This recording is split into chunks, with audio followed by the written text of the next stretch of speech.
People come to the Appalachian Trail for many reasons.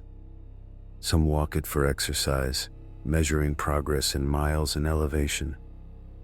Some come seeking challenge, testing their endurance against weather, terrain, and time. Others step onto the trail carrying something heavier, hoping that distance, silence, and motion will bring clarity, healing, or peace. For most, the trail does exactly what it promises. It guides them forward, one white blaze at a time, through forests that feel timeless and quiet places that ask nothing of them but to keep walking. But on this stretch of trail, that promise was broken. Welcome to True Crime Maps. This is the story of Meredith Hope Emerson. She wasn't just a name in a true crime case. She was a vibrant, brilliant, fiercely alive 24-year-old woman who fought like a lion when evil found her. Meredith Hope Emerson was born on June 20th, 1983, in Charleston, South Carolina, to loving parents, David Lloyd Emerson and Susan Hope Emerson. She spent her early years in Holly Springs, North Carolina, a quiet suburb of Raleigh, before the family moved to Longmont, Colorado. She graduated from Newark High School in Colorado, already showing that adventurous spark that would define her. In 2001, she headed back south to the University of Georgia in Athens. There, she pursued a Bachelor of Arts in French language, literature, and culture, and graduated with honors in 2005. She lived in the French language community residence hall during her junior year, where daily conversations, cultural events, and late-night talks made French second nature.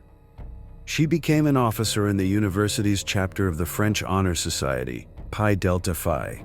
In 2004, she earned the Joseph Yedlicka Scholarship for Study Abroad. In 2005, she received the Cecil Wilcox Award for Excellence in French, one of the department's highest honors. Her professors called her an outstanding student who brought genuine passion and enthusiasm to every class.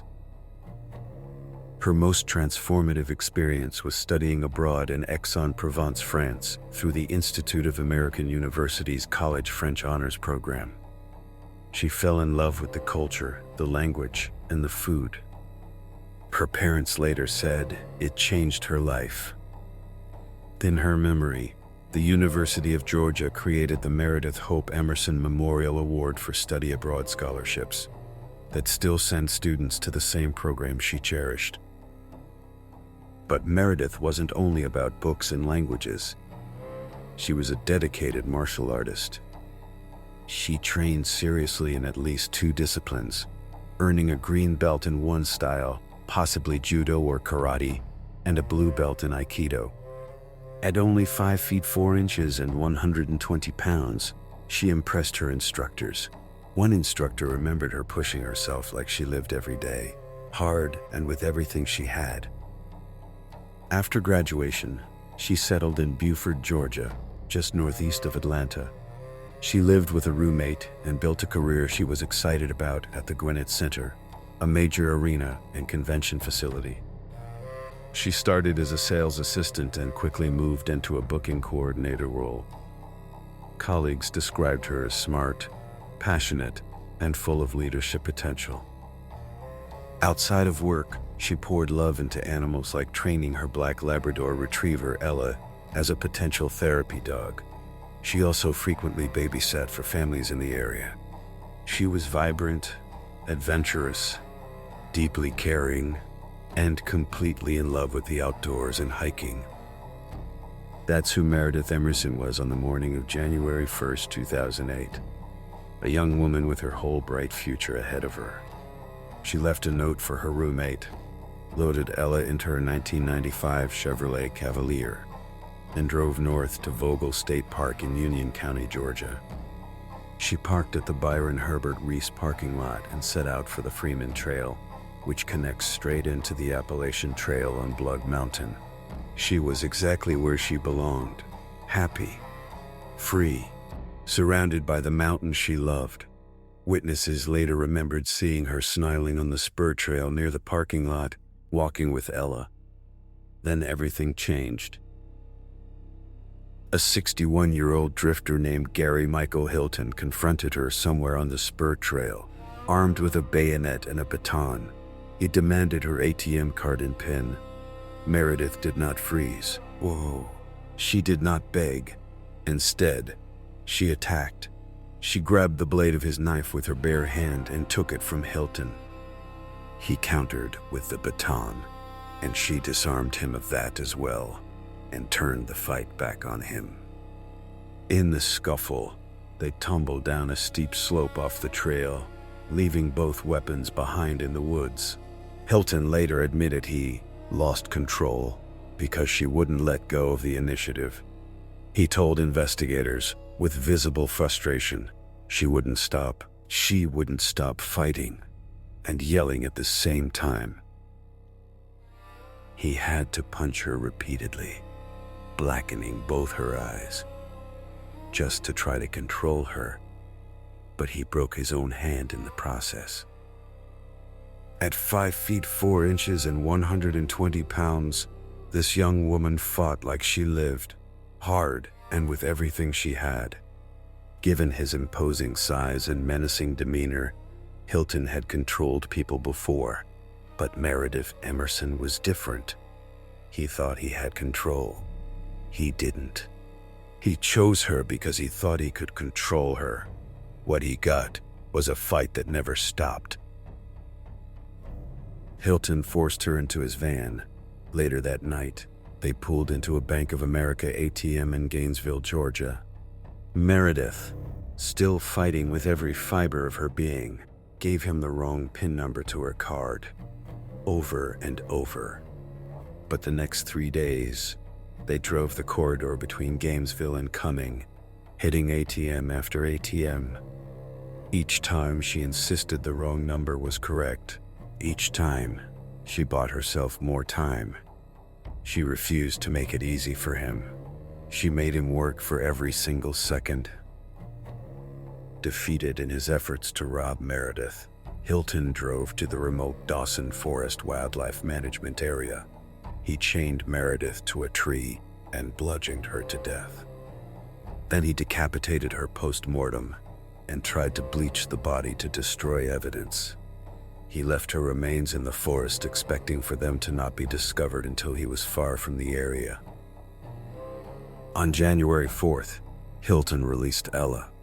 The black Labrador was found wandering safely in a Kroger parking lot in Cumming, Georgia. Meredith's bloodied clothing, wallet, driver's license, university ID, and a blood-stained seatbelt were later found in a dumpster near a Quick Trip adjacent to the Kroger. In the process of his attempt to flee the area, Hilton stopped at a Chevron gas station in Brookhaven, Georgia, a suburb of Atlanta, over 50 miles away. The multiple witnesses saw him frantically trying to clean the blood from his white Chevrolet Astro van and identified him from the news reports now spreading. Police were alerted and rushed to the scene, stopping him mid-cleanup. Investigators found Meredith's DNA inside.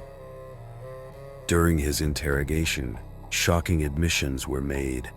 Hilton had already killed before.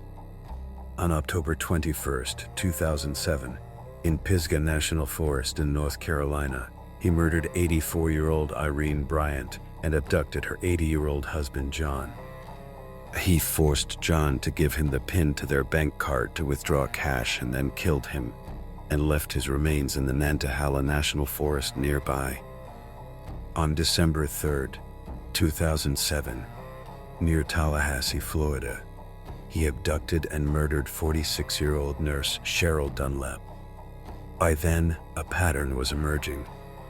Abduct, rob, kill. Then he encountered Meredith. He later told investigators that he chose her because she was alone and he believed he could control her. He was wrong, because Meredith Emerson never gave him control. Gary Michael Hilton is now 79 years old and sits on Florida's death row at Union Correctional Institution in Rayford. He will most likely die there. And in a haunting way, Meredith kept fighting him even after she was gone. Even after being forced into the van, her fight never stopped. It simply changed form. Time after time, when Hilton demanded her PIN, she calmly fed him incorrect numbers, insisting each one was right. With every failed attempt, she bought herself precious time, desperately hoping for any chance to escape. But there may have been something even more calculated and defiant at work. Meredith was sharp, observant, and utterly unwilling to surrender. In what feels like one final act of resistance, she appears to have understood that every wrong PIN would trigger a failed transaction, one captured forever on the ATM security cameras. Her bank card forever linked to his face. In computer systems across northern Georgia, a clear digital trail was being built. The same man, the same vehicle, repeatedly trying and failing to use Meredith Emerson's card.